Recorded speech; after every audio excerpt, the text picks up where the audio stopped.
Baby garage with bed செட்டோட சேலையூரில் வாங்கியிருந்தேன் அப்படின்னு சொல்லி ஒரு ஷார்ட்ஸ் போட்டிருந்தேன். அதை இன்ஸ்டலேஷன் பண்ணுற மாதிரி இதோட மாடல் நம்பரை யூடியூப்பில் போட்டு பார்க்குறேன். இந்த செட்டு வந்து இன்ஸ்டால் பண்ணுற மாதிரி எந்த வீடியோலுமே கிடையாது. ஸோ நான் அந்த ஃபோட்டோவை பார்த்து இன்ஸ்டால் பண்ணியிருக்கேன். ஃபஸ்ட்டு அந்த பாக்ஸ் அன்பாக்சிங் பண்ண உடனே உள்ளார வந்து யூ ஷேப்பில், அதாவது ரவுண்ட் ஷேப்பு 2 யூவாக கட் பண்ணி கொடுத்துருந்தாங்க. அது வந்து டவுனில் வரும், அந்த 2 கம்பி இருந்தது. அதுக்கப்புறம் பார்த்துக்கிட்டிங்கன்னா மொத்தம் 4 கம்பி, கீழேருந்து அந்த ஹைட்டு செட் பண்ணுற மாதிரி 4 கம்பி. அதில் வந்து நம்ம அப்படியே அட்டாச் பண்ணி ஓல்டு நெட்டு போட்டுக்க வேண்டியதான். அதுக்கப்புறம் குழந்தைங்கள தொட்டிலில் போட்டு ஆட்டுற மாதிரி ஃபுல்லாக கொசு வலையிலே கொடுத்துருந்தாங்க. அது வேணும்னா கொசு வலை ஜிப் போட்டு நம்ம ஓப்பன் பண்ணிக்கலாம், இல்லைனா எடுத்து விட்டுடலாம். இந்த பாக்ஸ் உள்ள 2 செட்டு ராடு, அதுக்கப்புறம் பார்த்தீங்கன்னா நெட்டு, போல்டு, அதுக்கப்புறம் அந்த தொட்டில் தொங்க விடுறதுக்கு ஸ்ப்ரிங்கு, இது எல்லாமே இருந்தது.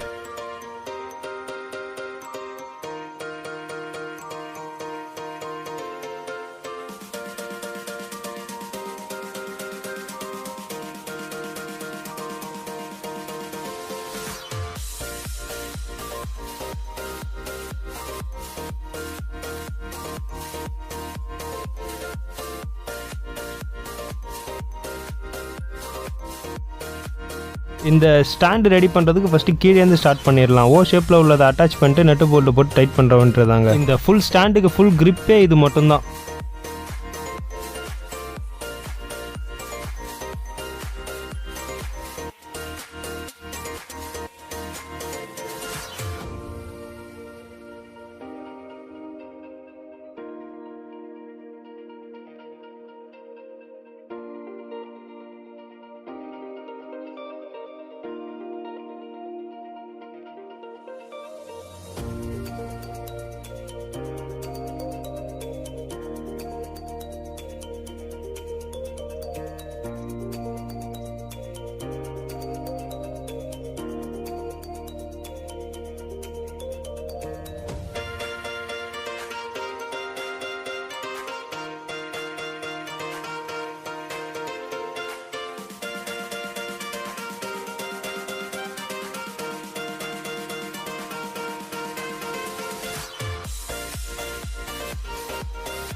கீழே ஓ ஷேப்பில் அந்த ஸ்டாண்டு ரெடி பண்ண பிறகு அதில் 3 ஹோல்ஸ் இருக்கும். அந்த 3 ஹோல்ஸில் மிடில் ஹோல்ஸில் தான் அந்த ராடை செட் பண்ணும். அதுக்கு தனியாக ஸ்டாண்டு ஒன்று கொடுத்துருக்காங்க. இதுக்கு எல்லாமே நெட்டு போல்ட்டு வெளி சைடில் தாங்க டைட் பண்ணும். உள் சைடில் வச்சா நல்லா இருக்கிறதுனால வெளி சைடில், ஏன்னா அந்த தட்டியில் ஆட்டும் போது அது கீரும். இது மட்டும் இல்லாமல் ஒரு 4 ஆங்கிள் கொடுத்துருப்பாங்க. அது எதுக்குன்னு பார்த்துக்கிட்டிங்கன்னா அந்த ராடு நல்லா ஸ்ட்ராங்காக இருக்கிறது, உள் பக்கம் வெளிப்பக்கம்னு சொல்லிட்டு அந்த 2 பக்கம் ஃபுல்லாக டைட் பண்ணிட்டு நெட்டு போல்ட்டை வெளிப்பக்கமாக வச்சு டைட் பண்ணும். அப்போ தான் நல்லா ஸ்ட்ராங்காக இருக்கும். அந்த இது நல்லா ஆட்டினா கூட ஆடாது, நல்லா டைட்டாக இருக்குது.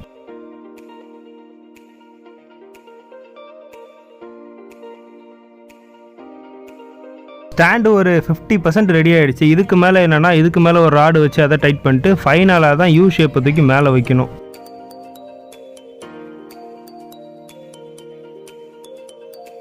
பிங்க் ராடுக்கு மேலே ஒயிட் ராடு வைக்கணும். இது வந்து உள்ளே இன்செர்ட் பண்ணுற மாதிரி கொஞ்சம் சின்ன சைஸு கொடுத்துருக்காங்க. இதுக்கு மேலே கொஞ்சம் பெரிய ஹோல்ஸுன்றதுனால ஈஸியாக அதை ஃபிட் பண்ணிட முடியுது. அதை வச்சுட்டு நம்ம டைட் பண்ணுற வேண்டியதான் நெட்டு போல்ட்டு போட்டு. ஃபைனல் டச்சு யூ கிளாம்பை தூக்கி மேலே மாட்டிட வேண்டியதான். எப்படி ஃபிக்ஸ் பண்ணுறேன்னு பாருங்கள். இதுக்கு இடையில ஹோல்ஸ் கொடுத்துருக்காங்க. அதில் நெட்டு போல்ட்டு போட்டு நம்ம டைட் பண்ண வேண்டியதாங்க. ஒரு சில வீட்டிலலாம் இப்போ அந்த கொக்கி வைக்கிறது கிடையாது, வச்சாலுமே அதில் ஃபேனை மாட்டிடுறாங்க. இப்போ குழந்தைங்க தூங்குறதுக்கு இதுக்கு எல்லாமே இது ரொம்ப யூஸ்ஃபுல்லாக இருக்குது.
ஃபைனலாக ஸ்டாண்டு ரெடி ஆகிடுச்சுங்க.